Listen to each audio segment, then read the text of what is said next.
Welcome everyone to the MORONTIA book. This book is meant for people of all spiritual backgrounds, all philosophic faiths, foundations, races, whatever you want to call it, whatever your approach is. The MORONTIA book will synthesize it and upstep your attitude, your disposition. It will be the breaking of shackles. Spirituality is to be the breaking of shackles, but unfortunately, it gets confounded by dogmas, religions, traditions, and that sort of thing, that it becomes a shackle in itself. But this is about the breaking of those shackles. So we're looking at the mansion worlds in this. This is the life after this world. Okay, this is what this revelation is teaching us about this MORONTIA life in these mansion worlds. So there's a few little interesting tidbits that I found on about these mansion worlds. Here's a good breaking of the shackles. Right here, let's look at this. Okay. These seraphic evangels are dedicated to the proclamation of the gospel of eternal progression. Okay, so who are these? These are, they call them seraphic evangels. All right, so it's a category of angel, basically, that we have close association with on the mansion worlds. Okay. Seraphic evangels are dedicated to the proclamation of the gospel of eternal progression, the triumph of perfection attainment. That's what we are. It takes a long time, but we'll get there. On the mansion worlds, they proclaim the great law of the conservation and dominance of goodness. And here's a breaking of the shackles. No act of good is ever wholly lost. It may be long thwarted, but never wholly annulled, and it is eternally potent in proportion to the divinity of its motivation. So anytime any small, tiny act is going to be perpetuated for eternity, okay? It's eternally potent, all right? So that means don't think that these things are going unnoticed. If you do a small act and nobody notices it, oh, it's definitely being noticed. It's the law of the universe and beyond. Here's more, even more breaking the shackles. Even on MORONTIA, they counsel the human teachers of truth and righteousness to adhere to the preaching of, quote, the goodness of God, which leads to repentance, to proclaim the love of God, which casts out all fear. So you see the procedure. It's all about procedure. Now, in our religions, we're taught to fear God, right? But this is saying you love God, and that casts out all fear. See that procedure? It starts with love. Even so have these truths been declared in your world. And then they go through some. You got to read this for yourself. We can't, I mean, eventually we're doing a read through, so eventually we'll get here, but this is on page 533. So now another thing that I want to point out is that they hide these little nuggets of immense wisdom here, because remember, this book is to be a faith walk as well. So you're reading about all of these different orders of beings that you'll encounter in the afterlife, MORONTIA counselors, technicians. Let's look at this. Let's just look at this. Technicians. These are the seraphim, which are angels who help new ascenders adjust themselves to the new and comparatively strange environment of the MORONTIA spheres. Life on the transition worlds entails real contact with the energies and materials of both the physical and the MORONTIA levels, and to a certain extent with spiritual reality. So it's so much different than interacting with matter here. Ascenders must acclimatize to every new MORONTIA level. In all this, they are greatly helped by the seraphic technicians. These seraphim act as liaisons with the MORONTIA power supervisors, who are beings who they kind of are keeping the energy in place. They're kind of just, more business-like. They don't really interact with us. And with the master physical controllers, business-like beings who are keeping atoms revolving, and one thing that you'll learn about as you look at all this, it's all these energies and these sort of systems and things, beings control all of these type of things. So it's more of really like this living consciousness. Okay.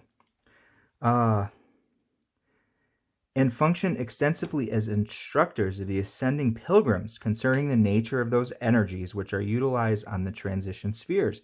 They serve as emergency space traversers and perform numerous other regular and special duties. So again, it's just technicians.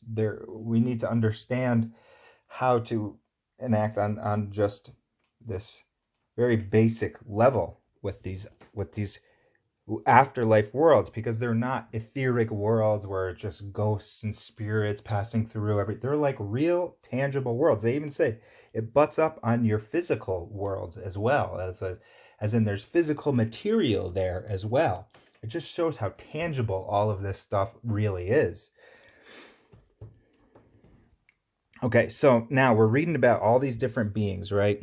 And then we get to this recorder teachers, right? These are the seraphim, are the recorders of the borderland transactions of the spiritual and the physical, the relationships of men and angels. All right, so they're recorders, teachers. Now, look at these angels are all in the chain of recorders, extending from the lowest to the highest custodians of the facts of time and the truths of eternity. Remember, facts are more isolated. Truth is you take all of those different facts and then you put them together, and that's more the truth of eternity. Someday they will teach you to seek truth as well as fact, to expand your soul as well as your mind. Okay, fact will expand your mind, but truth expands his soul as well. Even now you should learn to water the garden of your heart, as well as to seek for the dry sands of knowledge. See how these nuggets of intense wisdom, and you have to read 500 pages, and then all of a sudden, I mean, there's many, many more, but that's why this whole book is to be a lifelong study. So let's read that again. Even now you should learn to water the garden of your heart. We don't have that here on this planet. Everybody's either watering their ego, or they're just looking for knowledge. I can do one-upsmanship on somebody because I have more, facts about that. They call that dry sands. Wow. They're not saying that they don't real. It's not, but that's just what it is. It's just dry sands. Forms are valueless when lessons are learned. Whew. No chick may be had without the shell, and no shell is of any worth after the chick is hatched. But sometimes error is so great that it's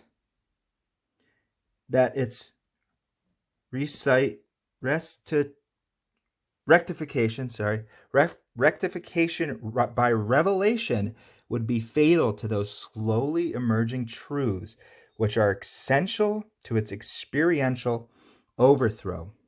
When children have their ideals, do not dislodge them, let them grow. And while you are learning to think as men and women, you should also be learning to pray as children. Wow. So it's saying that progress, that gaining through experience is important. If your error is so great, like for instance, in this world, if we were somehow just maybe, given a magisterial mission, which is like a divine being. Well, look what we did to our Jesus of Nazareth, right? That being came here and taught us about love and each other and the faith in God.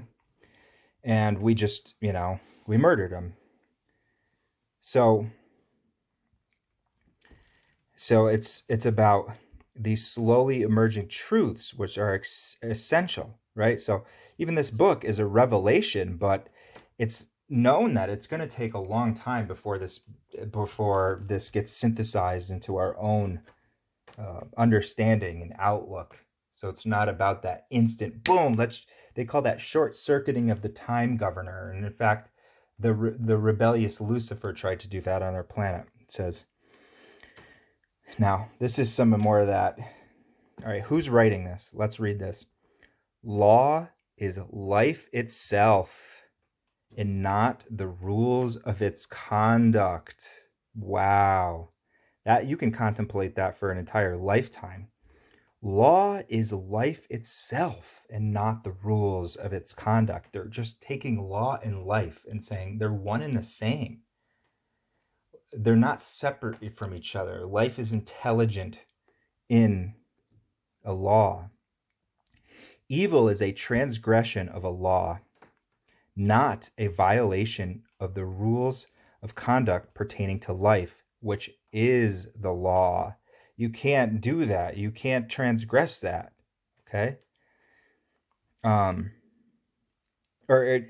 You can't, it's saying it's not a violation of the rules. See, you can't, well, let me restate that. Okay? It's saying it's so much of a transgression that it's violating life itself.